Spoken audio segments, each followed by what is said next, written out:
Assalomu alaykum aziz yurtdoshlar, kanalim mehmonlari va obunachilari, xush kelibsiz. Bugungi mavzumuz kalanxoy guli haqida.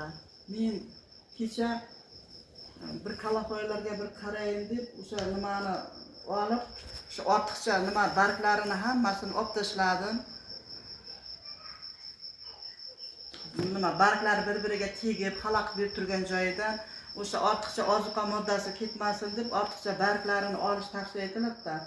Keyin uni mana bunday nimaga ekib qo'ydim. Ekib qo'ygandan keyin esimga keldi, shuni bekor qildim, video olsam bo'lar ekan deb.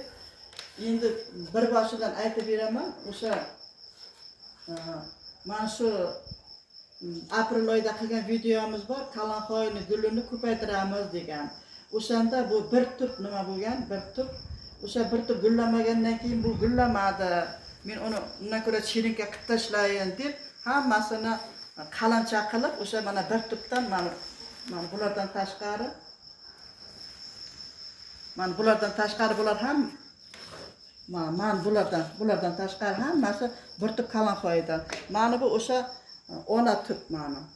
Ona tupni nimasini kesib tashlab, shoxchasini kesib tashlab, keyin bularni qalamcha qildim. Mana bular kattaroq qalamchalari tuvakchaga ekdimdan keyin maydaroqlarini hammasini olib chiqib, juda mayda tuvakchalar ko'payib ketmasin deb mana bunday qutichaga ekib qo'ydim. Buni hozir mana kattarib qo'ygan. Mana bunisida 5 ta, bunisida 4 ta nimalari bor. Shoxchalari bor. Shunday shoxchalardi. Endi kattaraversa keyin ko'ramiz deb birontasini olib tashlayin dedim, yana olmadim. Mana bular hammasi o'sha bitta mana shu kalanxoy gulimiz ekan. Keyin bular ancha-muncha aprel oyidan beri o'sdi. Men mana bularni nimasini qalimcha nimani novdan uchidan olib tashladim. Yaqinroq ko'rsatib. Olib tashladim. Mana ikkita bu shoxchalar yaxshi rivojlanyapti. Mana bulari ham. Mana yaqinda uchini chimdilab olib tashladim. Mana bularni ham uchini chimdilab olib tashlaganman, shoxchalar yaxshi o'ssin deb. Hozir mana bularni olib tashlasa bo'ladi. Mana buniki olib tashlangan. Kalanxoyni gulini parvarish qilishini tartiblaridan biri o'sha buni doim uchidan chimdib, shoxchalab o'sishiga sharoit berib turish kerakda. Keyin mana bular endi boshqa nima. Bularni ham o'sha nima barglar ko'p joydan olib, hammasini bitta qilib ekib qo'ydik. Endi mana bu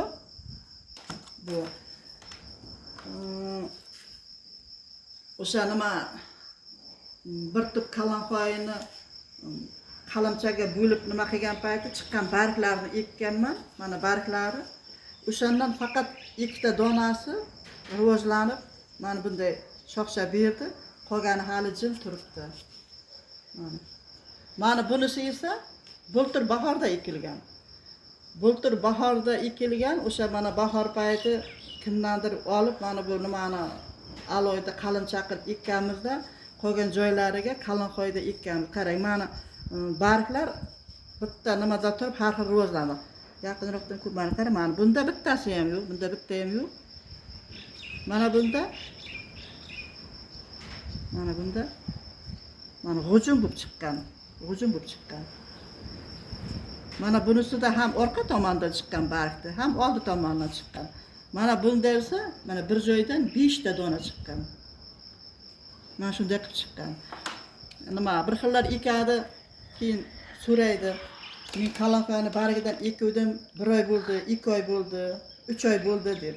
Zerikatda nimaga o'sha tomirlaydidagi mana bunday novda o'sib chiqmayapti deb.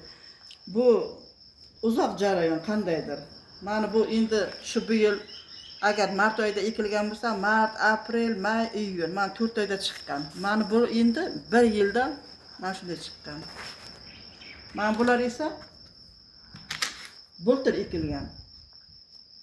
Mana bultur ekilgan. Mana bu ham nima qilgan, tepasidan chimdib qo'yganmiz. Mana buni ham chimdib qo'ysak bo'ladi. Buni ham chimdib qo'ysak bo'ladi. Mana bunisi ham chimdilgan. Mana bunisi ham chimdib qo'ydik. Agar shunday chimdib qo'ymasak, ular uzun bitta shox bo'lib o'sib ketadi, xunuklashib qoladi. Shuning uchun kalanqoyani kichkinaligidan shakl berib, uchidan chimdilab, shoxchalab o'sishiga sharoit yaratib berish kerak. Mana bu kalanqoyani bozordan olganman. Har xil juda katta gullar sotilayotgan payti buni guliga havasim ketib, mana gulini rangi nafisligi, guliga havasim ketib, mana shu kichkinagina sotib olganman-da. Bu mart, aprel, may, iyun, hozir iyul oyigacha gullayapti. Shunday ko'p gulladi. Men hozir buni telefondan mana bu gulchamiz, mana nima qiyg'oz gullagan payti rasmga olganmiz. Mana buni nimadan internetdan tushirib oldim. Nasib bo'lsa men ham gulim yanagi yillari mana shunday qiyg'oz gullaydigan bo'ladi. Buni gul yaproqlarini shakliga, rangiga juda havasim ketdi. Juda yaxshi ko'rdim. Endi bu kalanqoy gulimiz haqida nima desa bo'ladi yana? Endi bu sukulent ko'rib turibsiz, ranglari chiroyli yashil emasda, qo'ng'ir tusga kirgan, qiynalganday bo'lib turibdi. Haqiqatan ham chunki bular darvozaxonada turadi. Nima qishloq joyda turamiz. Jazirama issiq shamol bo'ladi. Konditsioner bor joyga giram, begonya, kaleriya, chiroyli gullarni qo'yganmiz. Bular sukulent bo'lgani uchun darvozaxonaga qo'yganmiz.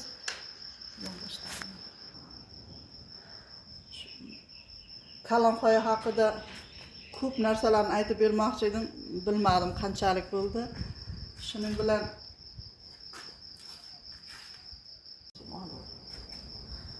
bilan